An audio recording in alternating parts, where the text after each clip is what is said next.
Hello, everybody. So, looks like I'm finally getting a chance to chime in on the whole rape culture thing. So, this video would have come out earlier, but I was on vacation and out of the country. So, there, take that. Now, I know that there were subsequent videos that were released in response to the hangout that I was on with Kristi and Tim. And I tried to keep up with those as much as possible and, keep up with what was going on because I had the feeling that I was going to have to make some sort of response. And I already had been working on my own video on rape culture, just going over what it was, what it postulated, and examples of it, etc., etc. But after watching Kristi's video when she talks about the responses to the hangout we were on, it just seems like I just have to make a response before I actually do my own rape culture video, because it looks like the common denominator in the comments is just the manner of which it happened, not the actual material that was discussed. People had more problems with like, oh, it wasn't a peer review. It wasn't an actual academic peer review. And she said that she was going to have on experts, even though she never said she was going to have on experts. And she never stated that either Tim or myself were experts, but whatever. But yeah, honestly, all of that stuff is pretty low-hanging fruit, and it speaks to not only biases that people hold against Kristi herself, but biases against social sciences as a whole. So screw it. Here's why I think Noel's original video was shit. Well, first off, the entire premise operates off of a subjective and biased conclusion being masked as an objective one. Namely, the West doesn't live in a rape culture, or isn't rape cultured, or doesn't have a rape culture. Now, this bias is hidden behind half-assed attempts at inquiry via only quantitative means. And as we should know, there are more than one path. There's more than one path to knowledge. And quantitative without qualitative makes for hollow science. Now, I know personally for me watching the video, watching Noel's original video, he really could have done away with the whole with the thing that he said earlier with the, oh, I'm not going to be discussing whether such a thing called rape culture exists or not, or whatever. That's nice. We didn't need to know that bit, but I think he could have been more direct and to the point with the question, just saying, does the West have a rape culture, or do we live in a rape culture, or is the West rape cultured? Now, being more direct and to the point leaves no room for misinterpretation or equivocation, at least in my view. Secondly, use of the definition given by Wikipedia would have been fine if it was stuck with. Instead, Noel discards it and makes up his own via that suggestion that he did. Like, he added on criteria instead of doing the actual research on rape culture and finding out the criteria based on the source material, not just making up his own. And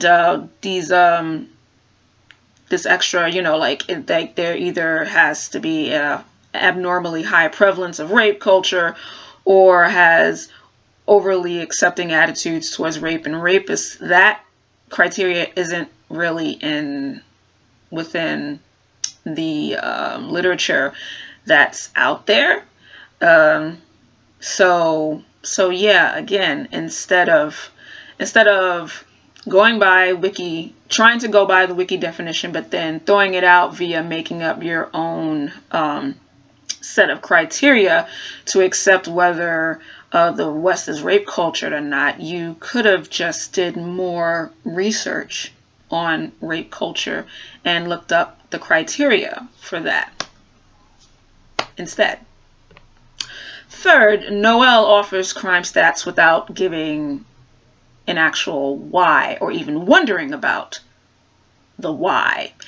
He gives a blurb from an article by Steven Pinker, which doesn't really help as it speaks to crime in a general sense, not rape specifically. Plus, Steven Pinker isn't really a crime statistician, so I mean, his opinion is kind of irrelevant on the issue. But in doing some looking up on who Steven Pinker is, I can see why Noel chose him, especially given the last article that he shared via his Twitter was about crime stats in Chicago and around the United States, which again is irrelevant, but I'm thinking this was shared in order to express the opinion of the news or the media making more of things than things actually appear to be, which I think Noel also tried to do when he included the bit about pit bulls, to express the point of media agenda setting for news broadcasting, which anyone who's taken Communications 101 knows what agenda setting is.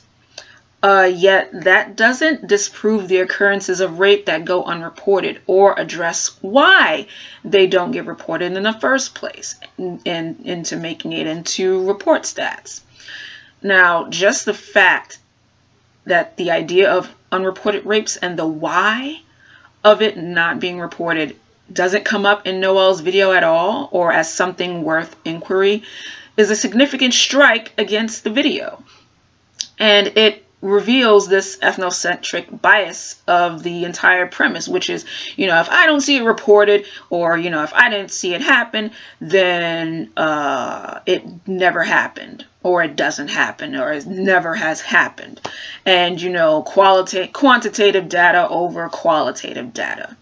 Now, that's a very dangerous line of thinking that can be utilized to dismiss the existence of anything that one doesn't want to confront or admit. Hell, if one is ignorant of U.S. history, one can claim that because the reported numbers of, say, black people killed in the Rosewood Massacre were low, that not as many black people died. Even though there were a lot of black people who died. So, but anyway, luckily for the rest of us, books like Asking for It and documentaries like The Hunting Ground and The Invisible War address not just the what with stats and numbers, but the why. Now, Noel also says in his video, perhaps the levels of rape in countries like the UK and the US, maybe they're not historically high. And perhaps that's true. But that doesn't disprove that there are cultural practices that we perpetuate to this day that enable sexual violence, given, why reports might be or are low or go unreported, the stigmas still attached to rape, especially male rape, and the lack of knowledge about consent.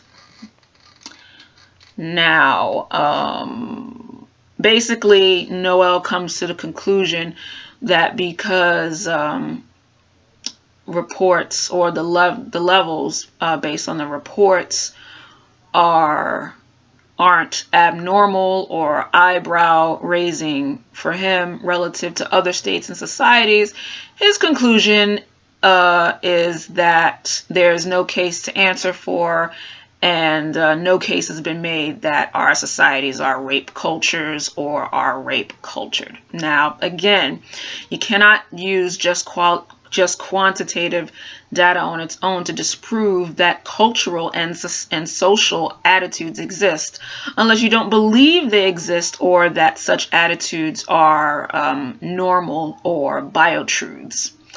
Now, if you find it normal for the military to not investigate rape charges against senior officers, or that it's normal for university to just issue fines to people to people who are guilty of rape instead of just expelling them, and to also dupe the stats in safety reports so that their attendance levels can stay normal or go up higher, or that it's normal for towns and communities to care more about the future of a group of high school football players than the young teenage girl that they gang raped, or that it's normal for police officers to assume that most rape accusations are false or casual sex, I got nothing.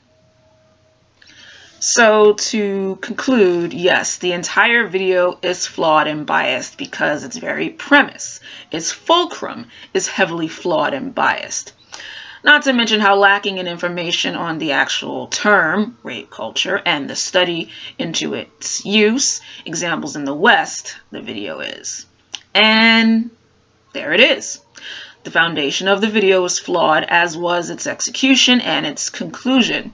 I'd suggest more reading and research into the topic before firing off half-cocked and utilizing semantics as a method of obfuscation. Thank you.